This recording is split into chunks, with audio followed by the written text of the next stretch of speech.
வணக்கத்துடன் pepper and salt news என்கின்ற இந்த வலையொலியில் உங்களை சந்திப்பதில் நான் மிகவும் மகிழ்ச்சி அடைகின்றேன். எங்களுடைய வலையொலிக்கு நீங்கள் கொடுத்து கொண்டிருக்கக்கூடிய ஆதரவுக்கு நன்றி. அதுபோல எங்களுடைய தாய் வலையொலியான பெப்பர் அண்ட் சால்ட் என்கின்ற அந்த வலையொலியும் இன்று வரை பெரும்பாலான தோழர்கள் எங்கள் பின்னால் தொடர்ந்து கொண்டிருக்கிறீர்கள். உங்கள் அன்பிற்கு எப்படி நன்றி சொல்வது என்று தெரியவில்லை. தொடர்ச்சியாக நான் ஒரு முடிவெடுத்திருக்கிறேன். அந்த பெப்பர் அண்ட் சால்ட் என்கின்ற அந்த வலையொலியில் எங்களுக்கு வலையொலி குழுமம் கொடுக்கக்கூடிய விளம்பரங்கள் வராவிட்டால் கூட பரவாயில்லை. ஆனாலும் அந்த வலையொலியில் நாம் சொல்ல வேண்டிய கருத்துக்களை சொல்ல வேண்டும் என்கின்ற ஒரு எண்ணத்தை எடுத்திருக்கிறேன். அதுபோல பெப்பர் அண்ட் சால்ட் என்கின்ற நியூஸ் என்கின்ற இந்த வலையொலியை எங்களுடைய வளர்ச்சிக்கான களத்தை நோக்கி இதிலேயும் எங்களுடைய காணொளிகளை நான் வெளியிடுவதற்கு முடிவு செய்திருக்கிறேன். எனவே நீங்கள் 2 வலையொலிகளையும் பகிர்ந்தளியுங்கள். இங்கு புதிதாக வரக்கூடிய தோழர்கள் எங்களுடைய இந்த வலையொலியை பகிர்ந்தளியுங்கள். நாங்கள் வெளியிடக்கூடிய காணொளிகள் உங்களுக்கு பல விடயங்களை குறித்து பேசும். வைத்தியர் அர்ஜுனா அவர்களை மையப்படுத்தி நான் 2-3 நாட்களாக தொடர்ச்சியாக ஏதாவது ஒரு காணொளிகளை பேசிக் கொண்டிருக்கின்றேன். அதில் பல விமர்சனங்களை நான் சந்திக்கின்றேன். பலர் மிக கடுமையாக விமர்சிக்கின்றார்கள். வைத்தியர் அர்ஜுனா ஒரு அரைமெண்டல் என்கின்ற கருத்துக்களை எல்லாம் அவர்கள் பதிவிடுகிறார்கள். அதாவது மிக மிக மனநலம் பாதிக்கப்பட்ட ஒரு மனிதர். அந்த மனிதரை மையப்படுத்தி நீ பேசிக்கொண்டு உனக்கான பணத்தை நீ சேர்த்து கொண்டு இருக்கிறாய் என்ற கருத்துக்களை எல்லாம் பதிவிடுகிறார்கள். அவர்களுக்கு நான் சொல்லிக் கொள்வது ஒன்றுதான். 2 வலையொலிகளும் நான் நடத்தி கொண்டிருக்கக்கூடிய 2 வலையொலிகளும் வருமானம் இல்லாத வலையொலிகளில் தான் நான் இப்பொழுது பேசிக்கொண்டிருக்கின்றேன். என்னை பொறுத்த மட்டில் தமிழர் தாயகத்தை மையப்படுத்திய செய்திகளுக்கு முதன்மை கொடுத்து பேச வேண்டும். அதுபோல தேசிய தலைமையை மையப்படுத்திய கருத்துகளுக்கு முதன்மை கொடுத்து பேச வேண்டும். அது என்னுடைய நம்பிக்கை. அந்த நம்பிக்கை சார்ந்த கருத்துகளுக்கு முதன்மை கொடுத்து பேச வேண்டும். தமிழ் தேசியத்தை மையப்படுத்திய கருத்துகளுக்கு முதன்மை கொடுத்து பேச வேண்டும் என்கின்ற நிலைப்பாட்டில்தான் நான் பயணித்து கொண்டிருக்கின்றேன். இந்த தமிழ் தேசியத்தை மையப்படுத்தி நான் பேச வேண்டும் என்கின்ற பொழுது பிறரை இழிவாக நான் குறிப்பிடுகின்ற வார்த்தைகள் அவர்களை இழிவாக குறிப்பிடுகின்ற வார்த்தைகளை நான் உபயோகப்படுத்தக்கூடாது என்பதில் தெளிவாகியிருக்கிறேன். அதில் தமிழ் தேசியம் இல்லை. இங்கு பலர் இப்பொழுது தமிழ் தேசியத்தை மையப்படுத்தி பேசிக்கொண்டு இருக்கக்கூடியவர்கள் எடுத்து வைக்கக்கூடிய பெரும்பாலான கருத்துகள் பிறரை மிகவும் இகழ்வாக மதிப்பிடக்கூடிய ஒரு களமாக இருக்கின்றது. இந்த களம் இன்று தமிழக அரசியல் களத்தில் ஒரு மனநலம் பாதிக்கப்பட்ட ஒரு அரசியல்வாதிகள் இன்று பயணிக்கிறார்களோ என்கின்ற எண்ணத்தை மனதிற்குள் பதிவிடக்கூடியதாக மாறிக்கொண்டு இருக்கின்றது. எனவே அப்படிப்பட்ட தமிழ் தேசியத்தை நாம் நேசிக்கவில்லை. இங்கு தமிழ் தேசியம் என்பது தமிழர்களுக்கான விடுதலையை குறித்து பேச வேண்டும். தமிழர்களுடைய வாழ்வியலில் அவர்கள் பட்டுக்கொண்டிருக்கக்கூடிய இன்னல்களிலிருந்து அவர்களை மீட்டெடுப்பதற்கான களத்தை அது உருவாக்க வேண்டும்.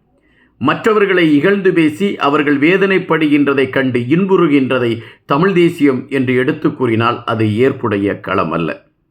நான் இப்பொழுது திசை மாறி சென்று விட்டேன் என்று நினைக்கின்றேன். களத்திற்கு வருகின்றேன். வைத்தியர் அர்ஜுனா அவர்களை மையப்படுத்தி தொடர்ச்சியாக காணொளிகளை வெளியிட்டு கொண்டிருக்கின்றேன். அப்பொழுதெல்லாம் இந்த விமர்சனங்கள் என் மீது வைக்கப்பட்டது உண்டு. அதைத்தான் மையப்படுத்தி சொன்னேன். ஆனால் வைத்தியர் அர்ஜுனா அவர்களுடைய ஒவ்வொரு நகர்வுகளும் நாம் உண்மையிலே ஒரு வியந்து பார்க்கக்கூடிய நகர்வுகளாக இருக்கிறது என்பதை நாம் கவனிக்க வேண்டியதாக இருக்கிறது. அவர் குறிப்பிட்ட பல விடயங்கள் ஒரு விமர்சிக்கப்படுகிறது. அதன் பின்பு ஆமாம் இதுதான் உண்மை, இதுதான் அப்பொழுது நடந்தது, அதைத்தான் அன்றே வைத்தியர் அர்ஜுனா சொன்னார் என்று அதன் பின்பு நாம் அதை ஒப்புக்கொள்கிறோம். அப்படித்தான் யாழ் அந்த மாவட்ட வளர்ச்சி கூட்டத்தில் வைத்தியர் அர்ஜுனா அவர்கள் பேசிய கருத்துகள் பல சர்ச்சைகளை கிளப்பின. அதுவும் குறிப்பாக அரசு ஊழியர்களை மையப்படுத்தி அவர் பேசிய கருத்துகள் பலவிதமான சர்ச்சைகளை கிளப்பின. ஒரு பக்கத்தில் பார்க்கின்ற பொழுது ஐயா ஸ்ரீதரன் அவர்கள் குறிப்பிட்டிருந்தார்கள். அந்த அரசு அதிகாரிகள் படித்தவர்கள், அவர்கள் அறிவு சார்ந்தவர்கள். எனவே அவர்கள் அறிவு சார்ந்தவர்களாக அந்த களத்தில் பயணிக்கக்கூடிய காரணத்தினால் அங்கு இருக்கக்கூடிய எல்லா விடயங்களும் அவர்களுக்கு தெரியும். எனவே அவர்களை நான் குறைத்து மதிப்பிட முடியாது என்று குறிப்பிட்டிருந்தார். இதை அரசு ஊழியர்களை குறைத்து மதிப்பிடுங்கள் என்று அர்ஜுனா அவர்கள் குறிப்பிடவில்லை. அவர் குறிப்பிட்டது அரசு ஊழியர்கள் மக்கள் சார்ந்த பணிகளை நீங்கள் செய்ய வேண்டும். அதில் உங்களுக்கு பிணக்கங்கள் அல்லது சுணக்கங்கள் இருந்தால் அது ஏற்றுக்கொள்ளக்கூட முடியாது என்கின்ற ஒரு விடயத்தை தான் அவர் பதிவு செய்திருந்தார். காரணம், நீங்கள் மக்களுக்கு பணி செய்வதற்காக தான் இந்த வேலையில் அமர்ந்திருக்கிறீர்கள். நாங்கள் மக்கள் விடயத்தை கொண்டு செல்வதற்காகத்தான் நாடாளுமன்ற உறுப்பினர்களாக தேர்ந்தெடுக்கப்பட்டிருக்கிறோம். இதுதான் களம். இதை விட்டுவிட்டு நீங்கள் உங்கள் சார்ந்த பணிகளுக்கு முதன்மை கொடுக்காதீர்கள் என்பதைத்தான் வைத்தியர் அர்ஜுனா அவர்கள் எடுத்து வைத்திருந்தார். அதற்கு பல விமர்சனங்கள் கிளம்பின. வைத்தியர் அர்ஜுனா ஒரு மனநலம் பாதிக்கப்பட்டவர் போல் செயல்படுகிறார், அவர் சைக்கோ என்கின்ற கருத்துகள் எல்லாம் எடுத்து வைக்கப்பட்டது. நம்மீதும் அதுபோன்ற விமர்சனங்கள், நீங்கள் ஏன் வைத்தியர் அர்ஜுனாவிற்கு கொடிபிடிக்கிறீர்கள் என்கின்ற கருத்துகள் எல்லாம் எடுத்து வைக்கப்பட்டது உண்டு. ஆனால் இப்பொழுது வைத்தியர் அர்ஜுனா ஒரு ஆதாரங்களோடு வெளியிட்டிருக்கிறார்.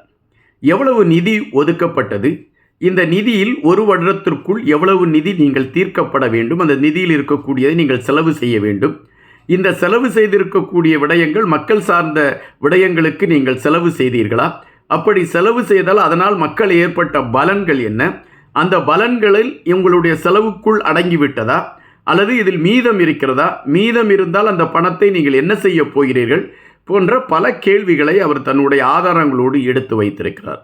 ஒரு திட்டத்திற்கென்று அரசாங்கம் ஒரு குறிப்பிட்ட நிதியை ஒதுக்கும். அந்த நிதியில் இருக்கக்கூடிய முழு பணத்தையும் நாம் செலவு செய்து மக்களுக்கான திட்டத்தை நிறைவேற்றிவிட்டால் அடுத்த முறை அரசாங்கம் இன்னொரு நிதியை அதற்காக ஒதுக்கும். ஆனால் ஒதுக்கிய நிதியில் ஒரு குறிப்பிட்ட அளவை மட்டும் செலவு செய்துவிட்டு மிச்சத்தை வைத்திருந்தால் அரசாங்கம் அதை தன்னுடைய கஜானாவிற்கு திருப்பி எடுத்துக்கொள்ளும். இதுதான் வைத்தியர் அர்ஜுனா அவர்கள் குறிப்பிட்டிருக்கிறது.